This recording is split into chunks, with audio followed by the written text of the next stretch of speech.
नमस्कार, स्वागत है आप सभी का गणेश एस्ट्रो हेल्प में। मैं हूं आपके साथ डॉक्टर दिलीप और बहुत बहुत स्वागत करता हूं आपका ज्योतिष के इस प्रोग्राम में। इस विशेष वीडियो में हम बात करने वाले हैं एक बहुत ही विशेष गोचर की। गुरु, देव गुरु जो बृहस्पति हैं, वो अपनी नीच की राशि को छोड़कर कुंभ राशि में जा रहे हैं। वो भी 1-2 महीने के लिए नहीं, नवंबर से होंगे और अप्रैल तक। तो नवंबर, दिसंबर, जनवरी, फरवरी, मार्च, अप्रैल के भी 12वें तारीख तक, 12 अप्रैल तक जो है वो कुंभ राशि में रहने वाले हैं। और आपकी तो राशि ही कुंभ है, तो आपके लग्न में ही आने वाले हैं, राशि में ही आने वाले हैं। तो बहुत ही महत्वपूर्ण परिवर्तन आपके लिए हो रहा है। वैसे तो हर किसी के लिए महत्वपूर्ण है, क्योंकि जब गोचर की बात आती है तो राहु बहुत इंपॉर्टेंट हो जाते हैं। इसके साथ साथ शनि महाराज और गुरु बहुत इंपॉर्टेंट है। आपके लिए गुरु का बहुत महत्व धन के मामले में है, और आजकल धन, पैसा, प्रॉस्पेरिटी जीवन का एक बहुत महत्वपूर्ण पार्ट है। आप कह सकते हो हर चीज़ के लिए उसकी कहीं ना कहीं डायरेक्टली या इनडायरेक्टली आवश्यकता होती है। तो अब देखते हैं कि आपके लिए जो गुरु का गोचर है वो क्या रिजल्ट लेकर आएगा। देखिए, अगर आपकी कुंडली को हम देखें, ये कुंभ लग्न की, कुंभ राशि की कुंडली है। देखिए यहाँ पे 11 नंबर जो लिखा है ना, ये 11 ये दिखाता है कि ये कुंभ राशि है। यहाँ पर इस पहले भाव में, भाव ये पहला है, ये जैसे कि दूसरा भाव है और इसमें 12वीं राशि मीन है। ये तीसरा भाव है, इसमें पहली राशि मेष है। ये चौथा भाव है, इसमें दूसरी राशि वृषभ है। ये 5वां भाव है, इसमें तीसरी राशि मिथुन है। ये छठा भाव है, इसमें चौथी राशि है। ये 4 नंबर चौथी राशि कर्क है। ये 7वां भाव है, इसमें राशि कौन सी है? सिंह है, सिंह राशि है। 7वें भाव में जो मैरिज की है, स्पाउस की है। और तो इनका जो स्पाउस है किसी बड़ी फैमिली से हो सकता है, उसका स्वभाव थोड़ा सा राजसी हो सकता है, इस तरह से थोड़ा सा डोमिनेटिंग टाइप का भी हो सकता है। ऐसे हम देखते हैं। ये 8वां भाव है, इसमें आपकी छठी राशि कन्या है। और ये आपका भाग्य का भाव है, जहां पर 7वीं राशि तुला है। और ये 10वां भाव है, जिसमें 8वीं राशि वृश्चिक है। ये एकादश भाव है, इसमें 9वीं राशि जो है वो धनु है, जो कि गुरु की राशि है। मीन जो 12वीं राशि है वो, और ये राशि, ये गुरु की राशियां हैं, मीन और धनु। 9 नंबर धनु, 12 नंबर मीन। तो इन दोनों का स्वामी कहाँ बैठा? लग्न में बैठ गया। तो आप कहेंगे कि द्वितीय भाव का स्वामी लग्न में आ गया, द्वितीय भाव का स्वामी प्रथम भाव में आ गया, एकादश भाव का स्वामी प्रथम भाव में आ गया। द्वितीय भाव क्या है? धन जो आपने खुद कमाया हो, बैंक बैलेंस आपकी फैमिली, आपकी कहीं ना कहीं सेविंग्स हैं, अर्निंग्स हैं। और ये आप किस तरह से बात करते हैं, उसका भी आपकी वैल्यूज हैं। आप किस चीज़ को वैल्यू देते हैं। तो आजकल के ज़माने में लोग धन को बहुत वैल्यू देते हैं, कहीं ना कहीं फैमिली को तो सभी देते हैं। तो वो सिर्फ धन ही नहीं है, वो सारी चीज़ जो आपके लिए वैल्यूएबल हैं। तो चूंकि धन बहुत इंपॉर्टेंट है, तो वो उसको दिखाता है। और एकादश भाव आपका लाभ, आपकी इच्छा पूर्ति, आपके फ्रेंड्स, आपके बड़े भाई बहन, आपका नेटवर्किंग, वो सब दिखाता है। अब दोनों ग्रहों का, दोनों भावों का स्वामी कहाँ आ गया? लग्न में आ गया। और लग्न क्या है? आपकी पर्सनैलिटी, आपको दुनिया कैसे देखती है, वो है लग्न। सबसे इंपॉर्टेंट लग्न ही है। अगर लग्न और लग्न का स्वामी दिक्कत में है, तो फिर बाकी के ग्रह कैसे भी क्यों ना हो, प्रॉब्लम तो रहेगी, कठिनाई तो रहेगी। हालांकि वो बात अलग है कि अगर व्यक्ति ज्योतिषी के पास जाएगा तो उसमें बहुत सारे राजयोग, लक्ष्मी योग हो सकते हैं। तो कहीं ना कहीं चांसेस रहेगा कि भाई हाँ, आगे वाला समय ठीक है, वहाँ धन आएगा, आ सकता है, पर चांस बहुत कम हो जाते हैं अगर लग्न और लग्नेश कमजोर हैं। तो गोचर का भी यही असर है। जैसे कि अब हम बता रहे हैं कि धन आएगा, पैसा आएगा, नेटवर्किंग बढ़ेगी, भाई बहनों से लाभ होगा, फैमिली से लाभ होगा। आप जिस चीज़ को वैल्यू देते हैं अपने जीवन में, वो चीज़ आपके पास आएगी, क्योंकि ऐसा ही योग बन रहा है।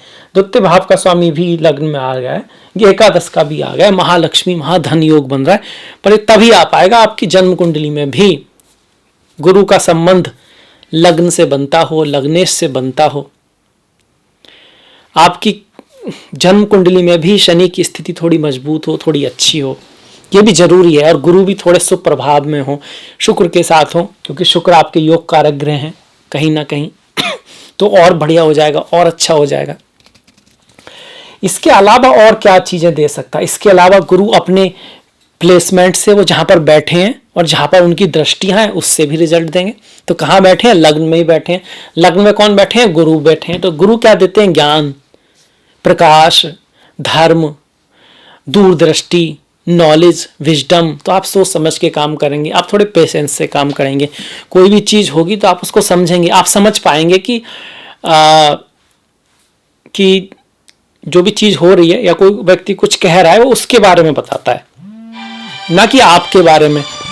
आपके बारे में बताएगा आपका एक्शन, आप जो एक्शन लोगे वो आपके बारे में बताएगा। तो बाय चांस आपको किसी ने कुछ कहा है तो इसका मतलब ये नहीं कि हमको गुस्सा हो जाना है या रिएक्ट कर देना है, क्योंकि जो रिएक्शन होगा वो आपको बताता है, आपके व्यक्तित्व को दिखाता है।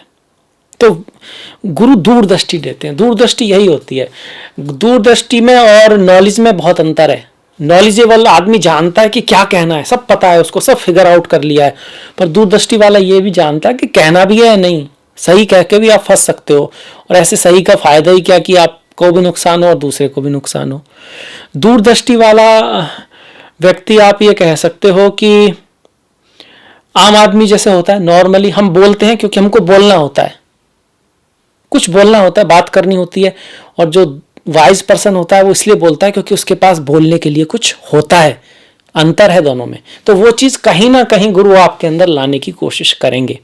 अच्छा गोचर हुआ। इसके बाद गुरु की दृष्टियां अगर देखें तो पंचम पर, सप्तम पर और नवम पर आएगी आपके। पंचम पर आएगी तो पंचम भाव किसका है? क्रिएटिविटी का है, बच्चों का है, पोजीशन का है, स्टेटस का है। पंचम भाव स्टेटस का भी है। सूर्य की राशि होती है यहाँ पर काल पुरुष की। और ये पॉलिटिक्स वगैरह में जो लोग पार्टिसिपेट कर रहे हैं उनके लिए अच्छा भाव होता है। प्लेयर्स जो होते हैं, मीडिया, फिल्म इंडस्ट्री, उसका भी होता है। तो अगर उन चीजों में है तो आपकी मतलब वो उस वहां से लाभ होने वाला है, वो चीज बढ़ने वाली है, पावर बढ़ने वाली है, क्रिएटिविटी बढ़ने वाली है, पढ़ाई लिखाई में आप अच्छा करने वाले हो, बच्चा आपके लाइफ में आ सकता है, नन्ही परी संतान प्राप्ति आपको हो सकती है। इसका बहुत जबरदस्त योग बना हुआ है। अब ऐसे में अगर आपके चार्ट में भी बुध की दशा महादशा हो जो पंचमेश है, और आपकी जन्मपत्री में भी गुरु कहीं ना कहीं यहाँ पर हो या इस तरह से हो, यहाँ पर हो, तो मतलब जन्मपत्री में भी गुरु की दृष्टि पड़ रही है और गोचर में भी आ गई, तो बहुत ज़्यादा चांसेस हो जाएगा इसको स्टॉक मार्केट से गेन हो जाए, स्पेकुलेटिव गेन हो जाए, घर में नन्ना मेहमान नन्ही परी आ जाए, या फिर पॉलिटिक्स वगैरह में अगर आप पार्टिसिपेट कर रहे हैं तो हो सकता है आपके विजय के चांस बन जाए। अब देखिए यहाँ भी ये बात ध्यान रखना जरूरी है कि आपने पार्टिसिपेट किया, ठीक है, आपका योग भी बन रहा है, वो भी ठीक है, पर क्या गारंटी है जो आपका कंपटीटर है उसकी कुंडली में योग नहीं बन रहा है? अगर उसकी कुंडली में और भी स्ट्रांग योग है, उसका लग्नेश और भी स्ट्रांग है, तो वो भी जीत सकता है आपके योग होने के बावजूद भी। इसीलिए कहना कभी भी पॉसिबल नहीं है 100% जब बात आती है कंपटीशन की, एग्जाम की, क्योंकि वहां तो और कुंडली भी तो आएंगी ना, उनका भी तो रिजल्ट होगा। हाँ, अगर आपका स्ट्रांग हुआ तो आपका हो जाएगा। इस तरह से है। इसके बाद देखिए गुरु का सातवीं जो दृष्टि है वो कहां पड़ रही है? पंचम से, ये पंचम भाव है, इससे अगर हम गिनेंगे तो 5, 6, 7, सातवीं दृष्टि सप्तम भाव पर ही पड़ेगी। और सप्तम भाव किसका है? शादी, विवाह, बिजनेस, अफेयर्स, रोमांस, ये सब का है। इन सब के लिए बढ़िया है। मतलब लोगों के गर्लफ्रेंड बॉयफ्रेंड बनेंगे, उनको अपनी जीवन संगिनी मिलेगी, जीवन साथी मिलेगा। बिजनेस आदि के लिए भी बहुत बढ़िया है। प्रेम के लिए भी अच्छा समय है। प्रेम के लिए क्यों? सप्तम भाव तो शादी का है ही, पंचम भाव भी है फन का, प्रेम का। आप कह सकते हैं फन में आ गया। अगर आप छोटे हैं तो फ्रेंड्स वगैरह, अगर थोड़े आप बड़े हैं तो गर्लफ्रेंड बॉयफ्रेंड हो सकते हैं, अगर आप उससे भी बड़े हैं तो कुछ दोस्त वगैरह बन सकते हैं। फन लाइफ में कुछ आप कह सकते हो सुख जो है वो बढ़ने वाला है। और सप्तम से किससे मुलाकात हो सकती है? पार्टनर मिल सकते हैं, फ्रेंड्स मिल सकते हैं, दोस्त मिल सकते हैं, सहेली मिल सकती हैं। और शादी विवाह के लिए भी बहुत बढ़िया है, शादी के बहुत स्ट्रांग योग बन रहे हैं ये भाव। इसके साथ साथ आपकी फेम का भी है, सिर्फ रिश्तों का ही नहीं है, क्योंकि जो फ्रेंड्स होते हैं वास्तव में वो ही आपके एसेट होते हैं, वही आपका धन होता है, वही आपकी फेम होती है। जिसकी जितनी जानकारी, फ्रेंड्स, नेटवर्क होता है, फॉलोअर होते हैं, उतना उसको चांसेस होता है कैरियर में, जॉब में, बिजनेस में भी सफलता का। जितने अच्छे पार्टनर उसको मिल जाते हैं तो उस चीज में भी अच्छा हो रहा है। आपके पार्टनर की लाइफ में भी अच्छा हो सकता है, उनका भी पद प्रतिष्ठा सम्मान बढ़ सकता है।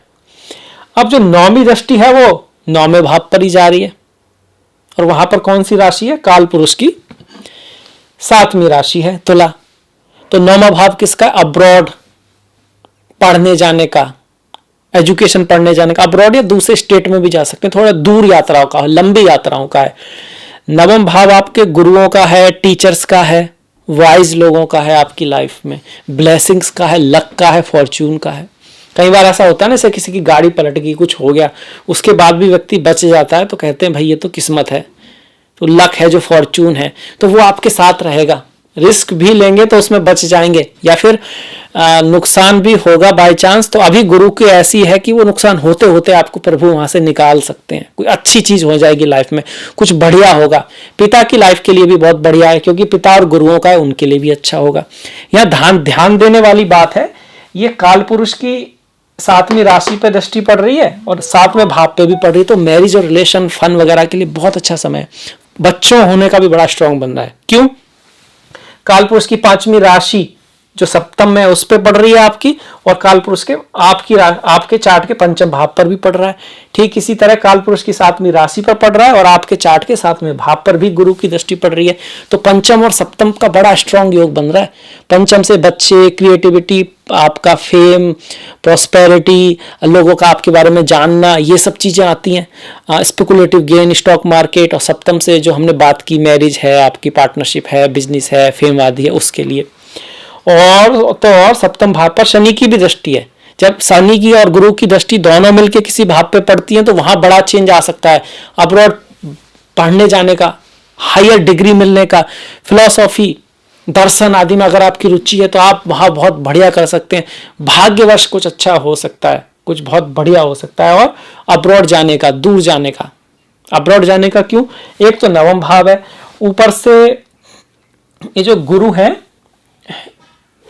ये खुद भी विदेश से जुड़े हैं, क्योंकि कालपुरुष की कुंडली में मीन राशि को दिखाते हैं, 9वें और 12वें भाव को दिखाते हैं। तो गुरु की दृष्टि अगर 9वें भाव पे आ जाए तो पढ़ाई लिखाई, एजुकेशन, धर्म या किसी चीज को लेकर दूर यात्रा का चांसेस बनता है, विदेश यात्रा का चांसेस बनता है। ये तो हो गया हमारा। अब ये भी है कि अब तो कई सारे महीने रहेंगे, तो क्या पूरे महीने एक सा ही रिजल्ट रहेंगे? हाँ, ये रिजल्ट तो रहेगा ही रहेगा, इसके साथ साथ थोड़ा अंतर आएगा। जैसे कि 1 जनवरी तक गुरु जो है धनिष्ठा, जो मंगल का नक्षत्र है, उसमें रहेंगे, और आपकी कुंडली में मंगल तृतीय और दशम भाव का है। मतलब 1 जनवरी तक यात्राओं का ज्यादा रहेगा, एफर्ट, हार्डवर्क, मेहनत ज्यादा रहेगी, आप कैरियर ओरिएंटेड रहोगे, आप की महत्वाकांक्षाएं भी काफी रहेंगी। ये 3, 7, 11 काम ट्रायंगल होता है, तो भावनाएं बहुत ज्यादा रहेंगी, आप बहुत कुछ करना चाहोगे, बहुत सारा प्रयास भी करोगे, ये रहेगा। ये चीजें, यात्राएं वगैरह ज्यादा रहेंगी। यहाँ पर कम्युनिकेशन जितना आप करोगे उतना आपको लाभ हो पाएगा। ये कब तक रहेगा? 1 जनवरी 2022 तक। इसके बाद से मंगल, ये जो गुरु है, वो शतभिषा नक्षत्र में आ जाएंगे, जो कि राहु का नक्षत्र है और वो चौथे भाव में है आपके। तो विदेश जाना, दूर जाने का चांसेस बनता है। माता के स्वास्थ्य का थोड़ा सा ध्यान रखें। और यहाँ पर आप कहोगे कि फॉरेन का खर्चा थोड़ा सा बढ़ सकता है। ये कब रहेगा? 2 मार्च से ले आपका 2 जनवरी से लेके 1 मार्च तक शतभिषा नक्षत्र में 100 हीलर्स इसको बोलते हैं, नक्षत्र राहु से जुड़ा हुआ नक्षत्र है। और फिर 2 मार्च से आपका एंड तक 12 अप्रैल तक जो है वो पूर्व भाद्रपदा में रहेंगे। 3 किसी भी नक्षत्र के 4 चरण होते हैं, तो 3 चरण जो पूर्व भाद्रपदा है उसके कुंभ राशि में है, जो 12 तारीख तक रहेंगे। इसके बाद वो मीन राशि में चला जाएगा, वहां पर उसका आखिरी चरण है, और आखिरी चरण जो पूर्व भाद्रपदा का है उसको क्रॉस करेंगे गुरु 29 आपके अप्रैल को। पर कुंभ में कब तक रहेंगे? 12 अप्रैल तक ही। तो जब तक इसमें रहेंगे तो अपने ही नक्षत्र में रहेंगे, तो जो पहले हमने सारी बातें बताई हैं अपनी गुरु की, वो बातें और भी ज्यादा बढ़ जाएंगी। तो इस तरह से रहेगा गुरु का गोचर आपके लिए। अगर आपको ये पसंद आया तो बहुत अच्छी बात है। बाई चांस आपके गुरु उतने स्ट्रांग नहीं है तो क्या करें? देखिए, जो चीजें गुरु की शुभ हैं उनको अपनाएं। शुभ क्या है? गुरु ज्ञान है, तो ज्ञान को बढ़ाएं, वेद पढ़ें, उपनिषद पढ़ें, गीता पढ़ें मतलब उसको समझें, उसको जीवन में उतारें। गुरुओं को भी दिखाता है। आपके जो टीचर्स हैं उनके प्रति रेस्पेक्ट होनी चाहिए। मैं ये नहीं कह रहा कि आप किसी एक व्यक्ति को फॉलो करो, आप कई सारे गुरुओं को सुन सकते हो, समझ सकते हो, क्योंकि तभी आपको ये कंपैरिजन मिलेगा, एटमॉस्फेयर मिलेगा बहुत सारा, और तब आपके अंदर एक थिंकिंग बनेगी। अपनी थिंकिंग बनाओ उसके अकॉर्डिंग। पर हाँ, जो भी आप कहीं से जो भी आपको नॉलेज मिल रही है उसके प्रति थैंकफुल रहना बहुत ज़रूरी है। और ये थैंकफुलनेस का जो भाव है, एक तो हैप्पीनेस देता है और आप उसका एसेंस भी समझ पाते हो, ये बहुत ज़रूरी है। और आपके जो पहले गुरु हैं वो खुद माता पिता हैं, आपके बड़े भाई हैं, तो उनके अंदर भी आपको कुछ ना कुछ नेगेटिव मिलेंगे। जैसे जैसे आप बड़े होगे आपको पता लगेगा, पर फिर भी उनके प्रति थैंकफुल रहना आपका कर्तव्य बनता है। गुरु को हम मंदिर, धर्म, फिलॉसफी, दर्शन से भी जोड़ते हैं। तो मंदिर आदि में साफ सफाई कराना, हेल्प कराना, कोई व्यक्ति जो अपनी निष्ठा की वजह से इस कार्य पर है, भक्ति में है, तो उसकी कोई हेल्प करना, चाहे वो कपड़े से हो, चाहे वो आपके दान से हो या पैसे से हो, जितना हो सके उतना श्रद्धानुसार, उससे भी गुरु स्ट्रांग होते हैं। गुरु जो है बच्चों से जोड़ते हैं, बच्चों के कारक हैं। तो छोटे छोटे जो बच्चे होते हैं उनके साथ अगर आपका मन लगता है तो आपके गुरु अच्छे हैं। और अगर आप उनकी हेल्प करते हैं किसी तरह से, उनके लिए कोई, चाहे वो अनाथालय में हो, किसी भी तरह से उनकी एजुकेशन में, उनको नॉलेज दिलाने में कहीं तरह से आप हेल्प करते हैं, तो गुरु आपके स्ट्रांग होंगे ही होंगे। इसके अलावा गुरु अहंकार और लालच, नेगेटिव जब हो जाते हैं तो उसको बढ़ाते हैं। तो अहंकार और लालच से दूर रहने की कोशिश करने, तो उससे भी गुरु की आप नेगेटिव जो क्वालिटी है उससे दूर रहेंगे। इसके साथ साथ हल्दी के पानी का, हल्दी जो पानी है उसमें थोड़ा सा हल्दी का यूज करना, केसर का तिलक लगाना, गाय को आप आटे में थोड़ा सा हल्दी जो है हल्की सी हल्दी डाल के दे सकते हैं, उससे गुरु शुभ होते हैं, अच्छे होते हैं। ओम ग्राम ग्रीम ग्रोम सह गुरुवे नमः, इस मंत्र का जाप करना। ओम नमो भगवते वासुदेवाय का पाठ करना, भगवान शिव, ओम नमः शिवाय का पाठ करना, सभी से गुरु आपके अच्छे होंगे, बेटर होंगे। तो ये तो हो गई रेमेडीज। बाई चांस आपके गुरु कमजोर हैं तो गीता पढ़ना। गीता में क्योंकि सारे उपनिषदों में से जो काफ़ी हद तक एक जगह आ गया है, तो उसको समझने से आपको बहुत हेल्प मिल जाती है। बाकी अलग अलग जो उपनिषद हैं वो भी आप पढ़ सकते हैं। अष्टावक्र गीता है उसको भी आप समझ सकते हैं। उससे भी आपकी जो दूरदृष्टि है ना, जो विजन है वो बढ़ेगा। क्योंकि यहाँ पर जो ज्ञान है वो नॉलेज सिर्फ बाहरी समाज की नहीं है, बाहरी चीज़ों की नहीं है, कंप्यूटर की, एरोप्लेन की, या कुछ नई चीज़ें जो आ रही हैं उनकी। इसके साथ साथ अपनी जो नॉलेज है, आत्मज्ञान है, वो भी उस पर ज़्यादा ध्यान देना चाहिए क्योंकि वो गुरु से जुड़ा हुआ है। तो ये हो गया हमारा गोचर गुरु का कुंभ में। कैसा रहेगा आपके लिए? और अगर आपको ये वीडियो पसंद आया है तो प्लीज़ लाइक कीजिएगा, सब्सक्राइब कीजिएगा, घंटी वाला जो बटन है उसको दबाना मत भूलिएगा। आपका जो सहयोग है वो बहुत महत्वपूर्ण है। अपने सहयोग को इसी तरह से बना के रखिएगा। मैंने डिस्क्रिप्शन में लिंक दिया है इंस्टाग्राम का, फेसबुक, ट्विटर, तो प्लीज़ फॉलो, प्लीज़ लाइक, और मिलेंगे नेक्स्ट वीडियो में। तब तक अपना ख्याल रखें, अपनों का ख्याल रखें, सभी का ख्याल रखें। नमस्कार।